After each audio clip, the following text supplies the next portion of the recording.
Top Secret. Hujan deras membasahi jalan raya yang sepi. Cahaya kunang-kunang bertumpahan di antara pepohonan gelap, mengungkapkan jalan setapak menuju sebuah gedung tua. Ada suara seorang yang sedang mengetok pintu. Permisi. Oh, masuk saja, silakan. Aku mendapatkan klien seorang anak kecil yang tidak pernah terjadi sebelumnya. Mas Reza, ucap anak kecil sambil melihat name tag-nya Reza lalu duduk di sofa.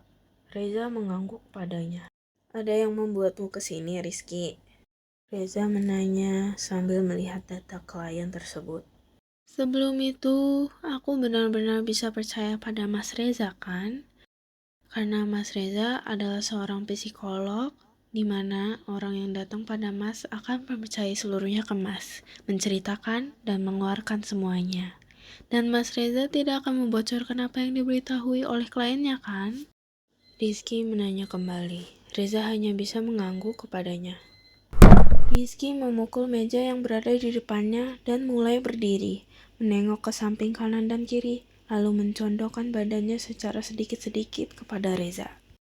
Karena apa yang aku akan bilang sekarang kemungkinan adalah top secret besar bagi seseorang dan yang gak bisa diketahui oleh orang lain. Apakah itu tidak apa-apa? Rizky menanya sambil berbisik-bisik. Ya, gak apa-apa dong. Seharusnya yang ditanyakan tidak apa-apa itu adalah Rizky. Kan Rizky pengen cerita tentang top secretnya kan? Mas tanyain balik deh. Apakah Rizky ingin memberitahu rahasia yang sangat-sangat besar itu kepada Mas? Reza menjawabnya dengan berbisik-bisik kembali. Aku sebenarnya takut juga, walaupun Mas nggak menanyakan soal itu kepadaku. Mas juga tidak bisa kupercaya seperti orang lain. Tapi kali ini aku ingin mencoba ngasih tahu rahasia top secret besarku lagi, spesial hanya untuk Mas Reza. Reza tersenyum dikit dan mencoba menahan tawanya karena tingkah lakunya Rizky. Baiklah, bagaimana kalau kita memegang urusan itu seperti janji? Tanya si Reza. Rizky hanya bisa kebingungan olehnya. Jadi gini loh, ketika ada orang baik yang menolong orang lain, dia akan jujur dengan kata-katanya kepada orang yang ditolong. Karena orang itu adalah orang yang baik. Dan mungkin tanpa tahu sudah disadarinya, dia sudah membuat janjian yang tidak bisa diingkarinya. Contoh, ada orang jahat tidak memegang janji tersebut. Padahal orang itu tahu kalau dia tidak bisa memegang janjinya. Maka seharusnya dia tidak membuat perjanjian tersebut. Ujar si Reza kepada Rizky. Nah, agar jujur, Mas akan berjanji kepada Rizky kalau Mas gak akan mengingkar janji yang terbuat hari ini dan sekarang juga. Dan jika Mas yang mengingkar janji ini, Mas yang akan menjadi orang jahat di sini karena tidak bisa memegang janji tersebut. Bagaimana? Apakah mau seperti itu, Rizky? Reza menanya. Tapi, kamu yakin ingin melakukan itu hanya untukku? Nanti kamu bisa menjadi orang jahat karena aku. Rizky menjawabnya dengan ragu-ragu. Reza tersenyum dan mengangguk kepadanya. Dan pada saat itu juga Rizky terpukau oleh senyumannya Reza. Dan sempat berpikir bahwa itu adalah ayah kandungnya yang sudah lama tidak ada. Tetesan air jatuh, Reza terkejut dan mulai panik. Loh, kamu nangis? Kenapa? Takut Mas mau jadi orang jahat ya? Tanya si Reza sambil tersenyum sedikit. Ih, enggak. Apaan sih, pede banget. Orang cuman kelilipan. Gak usah mikir-mikir aku nangis. Aku kan gak cengeng. Ucap si Rizky sambil mengusap air matanya. Ya udah.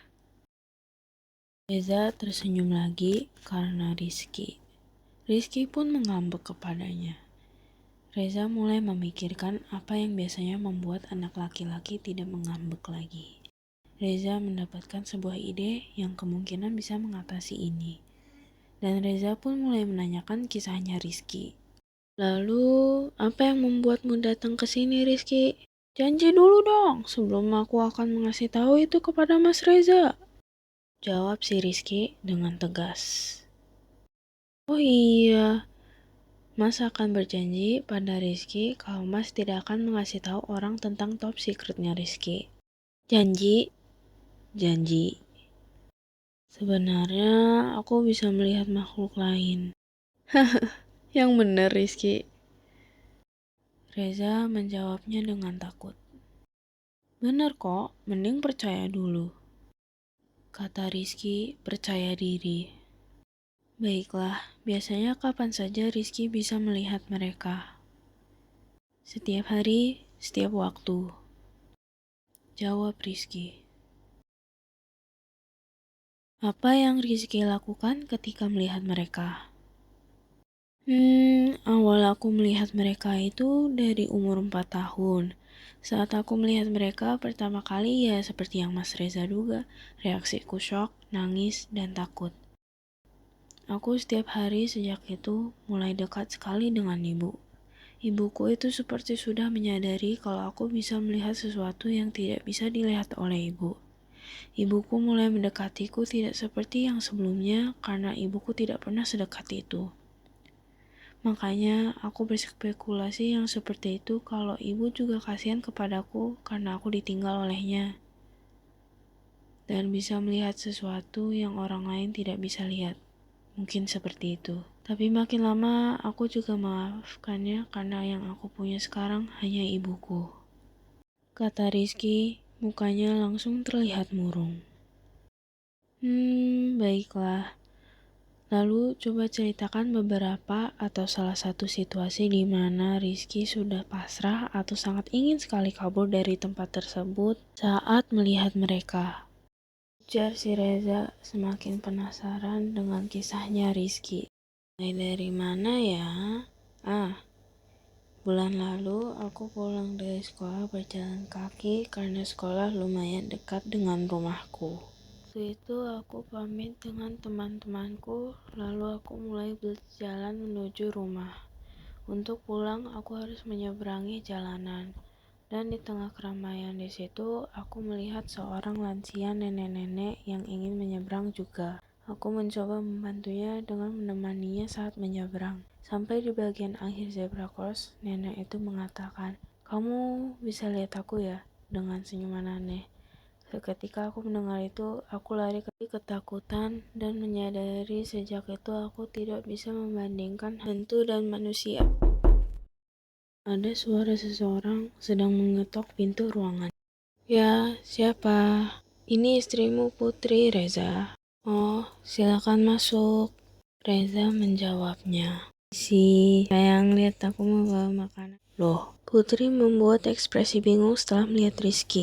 Kamu kenapa di sini? Kamu juga kesini karena kangen Reza? Maksudnya? Tanya si Rizky dengan keadaan yang sangat bingung. Reza dikabarkan meninggal hari ini tepat di pagi hari. Kamu pasti masih di keadaan yang gak bisa menerima kejadiannya ya? Kata Putri sambil bersedih melihat ruangan yang kosong ini dan kursi itu di mana Reza selalu duduk di situ. Rizky hanya bisa kebingungan, syok berat, dan ketakutan dengan situasi ini. Rizky balik badan secara pelan-pelan dan menatap Reza dengan ekspresi takut. Muka Reza menghitam dan mukanya mulai membentuk aneh. Rizky ketakutan dan kabur terbirit-birit dari tempat itu. Hei, mau kemana kamu? Sepertinya dia masih syok dengan kejadian itu. Kasihan, mana masih kecil ya. Kata Putri kaget melihat Rizky lari. Putri lalu melanjutkan kegiatannya dengan membersihkan ruangannya dan hendak mengaca sebelum melanjutkan bersih-bersih. Putri melihat suatu figur hitam yang di belakangnya. Putri menengok ke belakang, tidak ada apapun ternyata. Putri menengok untuk mengaca lagi dan muka Putri di kaca muncul nenek-nenek hitam. Putri kaget dan langsung kabur ketakutan dari ruangan. Nenek-nenek hitam itu hanya melihat Putri kabur terbirit-birit dan tersenyum licik.